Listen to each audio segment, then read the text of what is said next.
Hello all, and welcome to Whispers. As you can see, option wise you don't get any, so let's just dive straight on in. Now to see for this little intro bit when you start a new game. Don't really interact with anything. We're some sort of caretaker.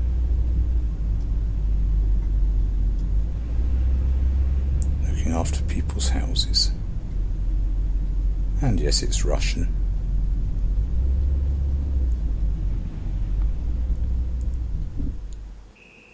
And hallelujah, it loaded.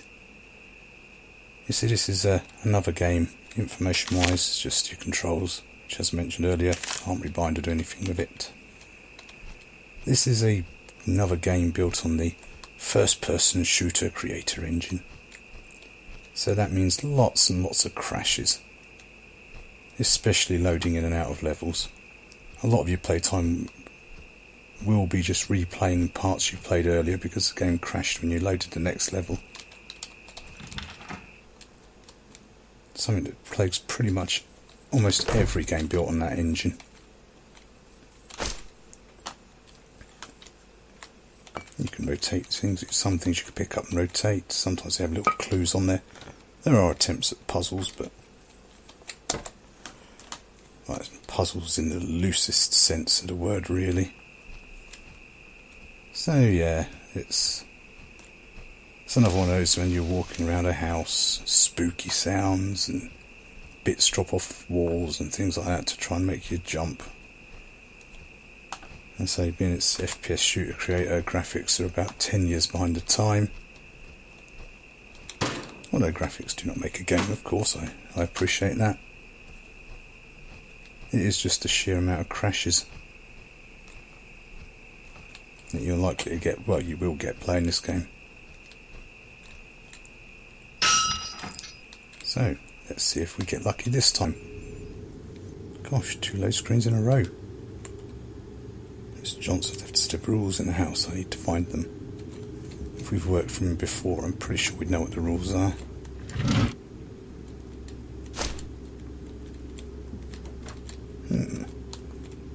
A number, could that be a clue? So yeah, that's the kind of puzzles you can expect.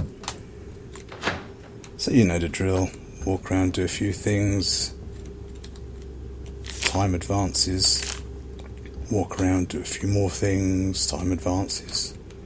There is combat in this one, which I will, by the gift of video editing, show you in a little while.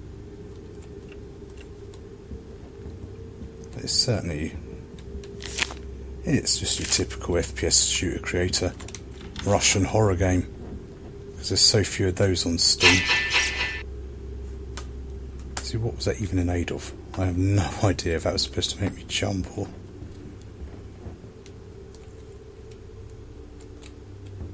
So as it is FPS creator, if you do decide to buy it, I'd recommend you save absolutely every chance you get, because a lot of your playtime will be going back from crashes and replaying the sections, and admittedly they are short sections on the upside,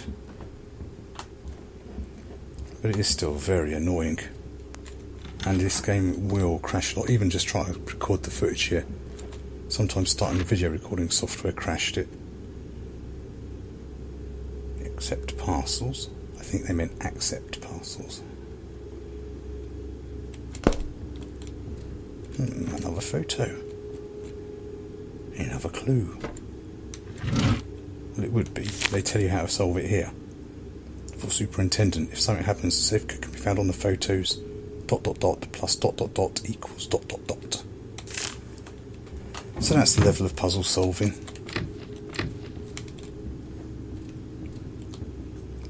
So yeah, I think I'll jump forward now and show you some of the combat very quickly.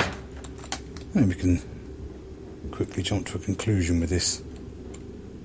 On the upside, at least you do get a crouch back, which is something that's gone missing from games these days.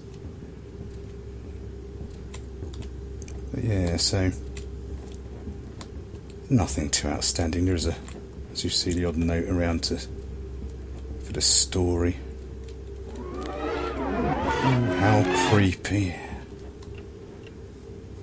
Right,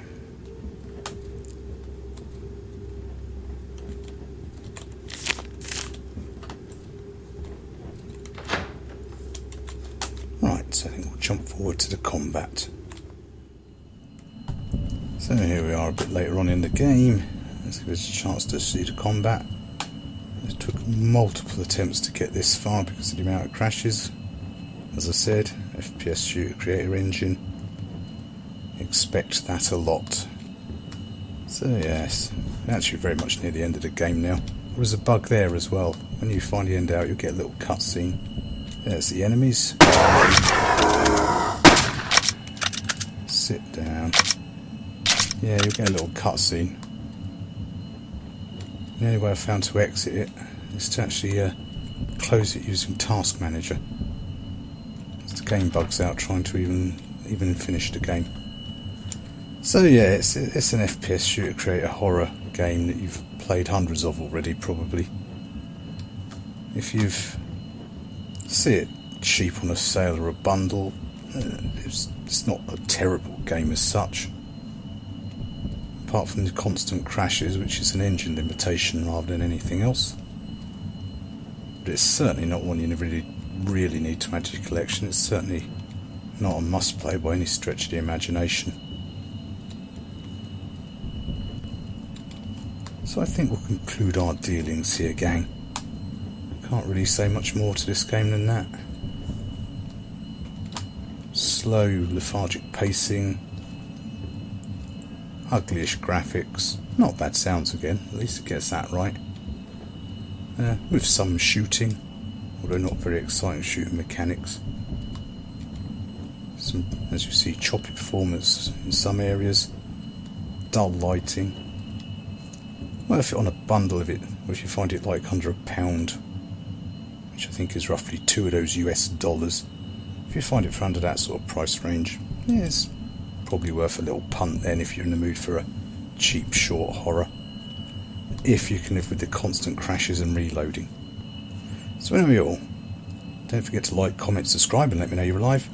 And I'll see you all next time. Thanks for watching. Bye now.